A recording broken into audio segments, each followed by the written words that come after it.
need a big group picture after this is over, so please, when Coach Miller's done speaking, if you could just hang out for literally 30 seconds, we'll get everybody from the floor up there so we can take a quick picture. I really appreciate it. Good afternoon. How is everybody's week 2 starting off? All right. I appreciate you being here. Again, I know your schedule's busy, but remember that our priority, there's 3 things, okay? To grow you athletically, academically, and socially. All right, and we know that a big piece of that is putting people in front of you that you can learn from, that's been in places that we can dream of being. And we've spent a couple sessions this morning, me and my staff, with Coach Miller, and he brings a lot of great perspective. He's grinded it out in the athletic areas that we all do daily, so he understands where we're at, he understands where we're going, but most importantly, he's coached student athletes like you for, I think he said 37 years, and we're just really excited that he's here, that he can share some of his wisdom. So I'm going to have Coach Acosta actually introduce him, tell you a little bit more about him, and then please take it all in, please learn something. Remember, every single room that you enter, your goal should be to leave a better person, to learn something. If you pay attention, I'm confident that you'll do that. So, Omi.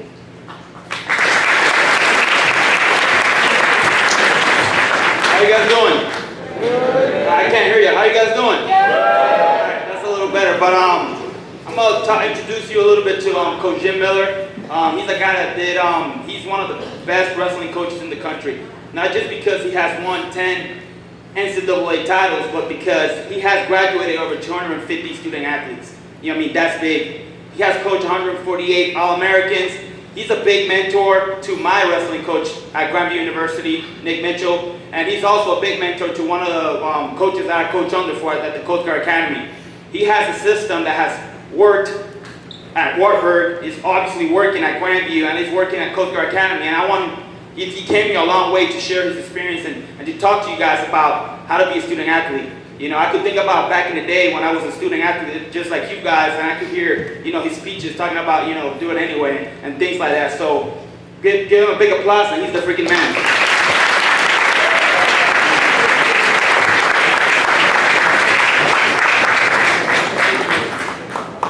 What's happening? All good? Hey, I ain't gonna speak that long, so don't worry. I ain't gonna speak that long, but my goal is in these few minutes we got together to make it worthwhile and impactful for you. And I hope you can at least take away, if it's just one thing, I'm gonna feel good about it.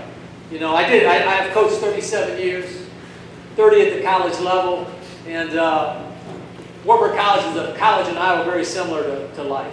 And campus and the number of students and so forth. And through that time, that 37 years, a number of things I took away from coaching that I found out in my coaching journey. One, I know you can have high-level success anywhere. Whether it maybe even places where it hasn't happened for a long time, or maybe even places where it never happened. And that was, and I'll share a little bit, that was my experience.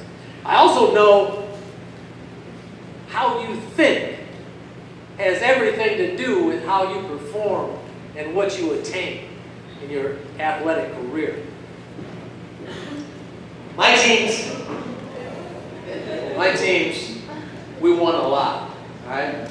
I want to win, and I'm pretty sure you all want to win too, right? And so, in those 22 years at Wartburg, as a head coach, we finished first or second in the nation 18 times, 10 national championships. But I want you to know, it wasn't always like that.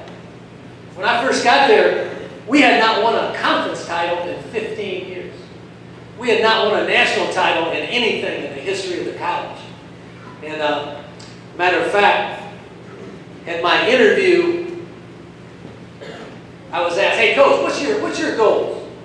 And I said, "Well, I don't know how long it would take, but I'd like to think we could win a national championship."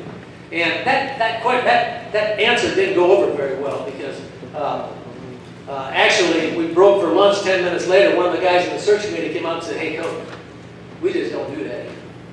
We don't win national championships." And my first meeting with the first team, I was hoping maybe, 25 athletes show up. 14 athletes showed up, and after the meeting, 6 quit. And so I had 8 athletes for 10 weight classes because, my athletes, we were not thinking at a high level. We did not have what I call the success video running in your mind. And think about what your videos you got running in your mind, basically seeing yourself be successful at what you do. I mean, my athletes were not seeing themselves on the podium. They was not seeing themselves getting the accolades through the year. They did not see our team in their mind getting called up to get the trophy, whatever, any trophy, just because they had never experienced that in their athletic career at the college level. Now, when it's always somebody else, when it's always somebody else getting the accolades, when it's always some other team getting the trophies and so forth, that can be a situation you got to work to change. And we did. After 5 years, we won our first national championship. That was way back in 1996. And during that time, it's kind of funny, the first 61 years of our college, we didn't win a national championship in anything. And that changed March 9, 1996, we won our first national title. But the interesting thing about that, in the next 22 years, 1996 to 2018, now there's 22 national championships in multiple sports. So the question, what happened? What happened is we started thinking we could. We started thinking we were capable of doing it. And so how you think has everything to do with what's going to happen. How you think. And, think about it. When do you ever think small and achieve big in anything? Think small and achieve big. I mean, that doesn't happen in business, athletics, life itself. So thinking how you think has so much to do with what's going to happen. And I also found out in those 22 years, our chances went way up. Our chances went way up when the athletes I recruited stuck around and improved year to year. Typically, that's exactly what happened. If they did stick around, you do improve year to year. And I found out if we stayed away from the career derailers. Now listen, this is athletic career derailers. They would be around and we'd win a hell of a lot more. And here we came up with 3 basic rules. Go to class, go to practice, stay out of trouble. Go to class, go to practice, stay out of trouble. It's not complicated and everybody can do it. And in those 22 years, I had about 250 student athletes. Only one has not graduated. Because they bought into, and it evolved into going to class all the time. Going to practice all the time. Staying out of trouble all the time. And, if you do all 3 of those things, your chances for success go way up. Think about it, man. Your chances to graduate go way up. The chances that your team will stick together and climb the ladder of success go way up. And you make your mind up as a team that you want success in both the athletic arena and walking across the stage in graduation. Sometimes some of my best athletes, I knew they really wanted to do good in athletics, and I say, hey man, how much do you think about winning championships? And most of the time it's, man, I think about it all the time. I think about it when I wake up. I think about it in class. I think about it before I go to bed. And sometimes I would then ask them, well, how many times do you think about walking across the stage in graduation? And sometimes it's like, I said, you got to start running that video too. Start running that video too. Don't lose the other one about winning championships, but put that video in as well because do both. Get your championships or strive to win championships, but get your degree. And, I was not a great student by any means, but I'm going to tell you something. I wanted to compete in athletics, so I did school. And after I graduated, I got to do what I really wanted to do, and that was coach. And what a blessing to be able to do what you love to do for your job. Think about that. Not one time in my entire career did I feel like I had to go to work because I love my work. And my point is, your degree will almost always help you get closer to what you really want to do in your life. And some of you may not know yet, but you're going to find out on your journey here in life. And some of the decisions might seem complicated, but sometimes, I'm going to tell you something, you got to do it anyway. Do it anyway. All good teams, businesses, organizations, you got people that will go the extra mile for their team and for each other. All right? For their team and each other. And sometimes you may not want to, or you don't feel like it. You do it anyway. You know, we have two basic goals for the program. Hey, win championships and graduate. Graduate and win championships. Okay? And so, you know, hey man, if we got an early morning, say we got early morning, 6:30 a.m. run left, you guys got the same stuff going on. If we got to run it, if we're working out at 6:30 a.m., be on the track at 6:30 a.m., whatever it might be, I really don't care if you feel like getting up or not at 6 a.m. when that alarm goes up. You get up, you get dressed, you're on the track at 6:30. Because we want to win championships and we want to graduate. Because at 6:30 p.m. we got study hall. And so after dinner, you get your books, you walk to the library, wherever your study hall is, you open your books, you study. Whether you feel like doing that or not is irrelevant. Because we want to win championships and we want to graduate. You do it anyway.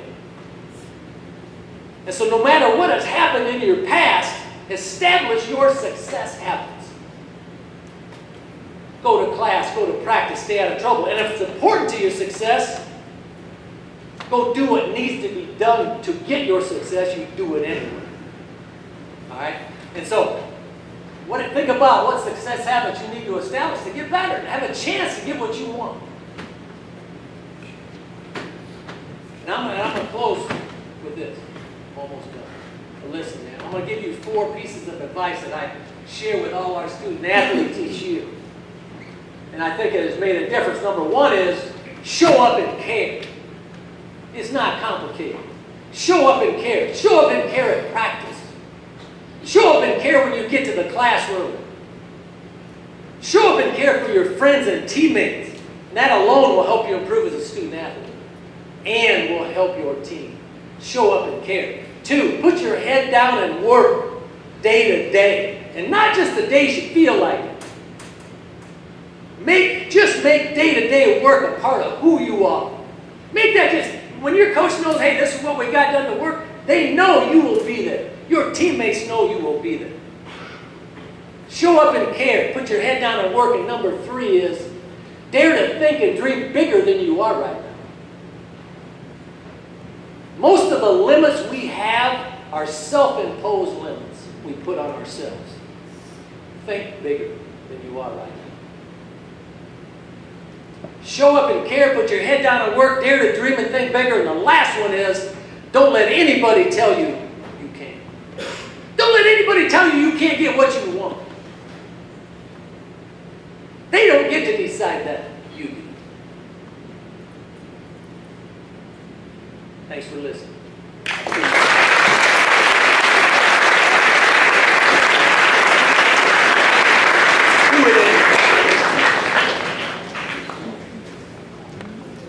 All right. 4 things. Can everybody remember this? I suggest going back, writing them down. What Coach Miller said.